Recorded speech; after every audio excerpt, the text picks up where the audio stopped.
My dear students, today we would be taking up a very important topic, and today's topic happens to be Lyme's disease.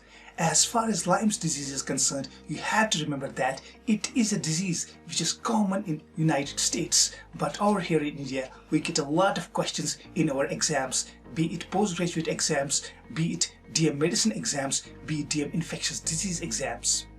As far as Lyme's disease is concerned, you have to remember first of all that Lyme's disease is caused by an organism which we give the name as Borrelia. To be more specific, Borrelia burgdorferi.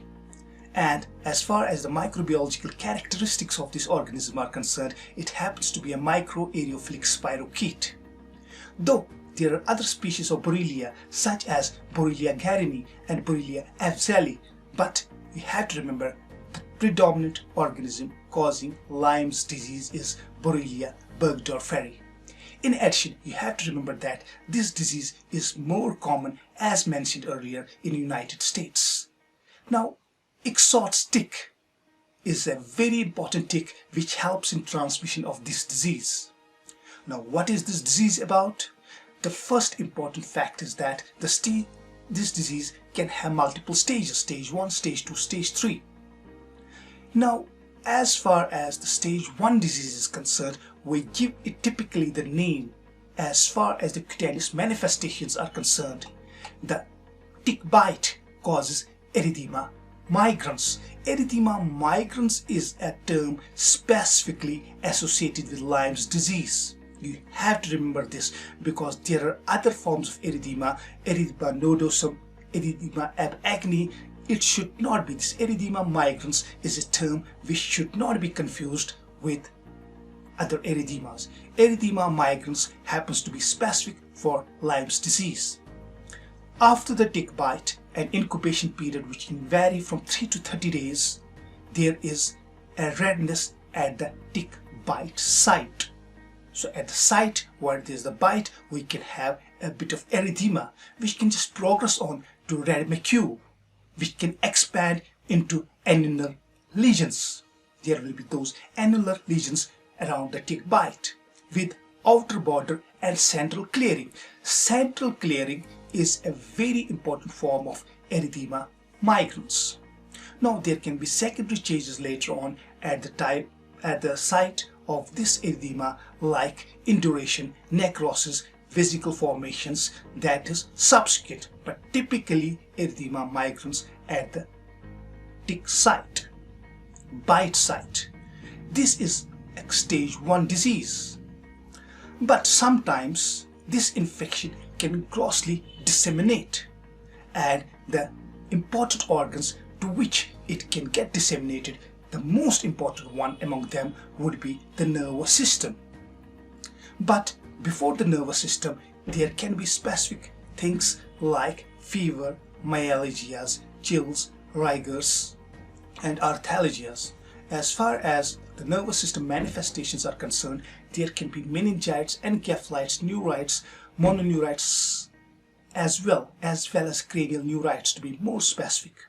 And as far as the cardiological manifestations are concerned, there can be AV blocks, atrioventricular blocks.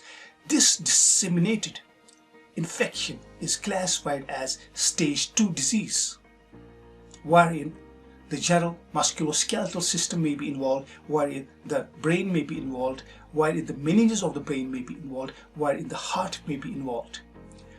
The stage 3 disease is characterized by arthritis, and this arthritis is typically oligoarthritis, and the joint which is typically and most commonly affected is the knee joint. Now, as far as the disease is concerned, it can grow into a phase which we call as chronic Lyme's disease. There are many patients who just go from acute phase to the chronic phase. Now, how do we diagnose Lyme's disease? The Lyme's disease is diagnosed by a variety of tests, and ELISA happens to be one of them. IgM and IgG antibodies, they preferably get raised in the acute phase of the disease. Polymerase chain reaction happens to be one of the most standard diagnostic tests for this disease. In addition, you can be having, if there are neurological manifestations, you can be having lymphocytic pleocytosis in the CSF. So this is something about the manifestation, the clinical manifestations of Lyme's disease. Now, as far as the therapy is concerned, the chemotherapy of Lyme's disease is concerned, you have to remember that the most important drug which is potentially beneficial in Lyme's disease happens to be doxycycline. Although there are other drugs which can be given in Lyme's disease, and some of the important drugs which can be given in addition or as an alternative to doxycycline are amoxicillin, ceftriaxone and erythromycin. Especially in case of CSF affection of the disease, IV ceftriaxone happens to be a preferred modality. I hope that you remember these points about Lyme's disease very nicely.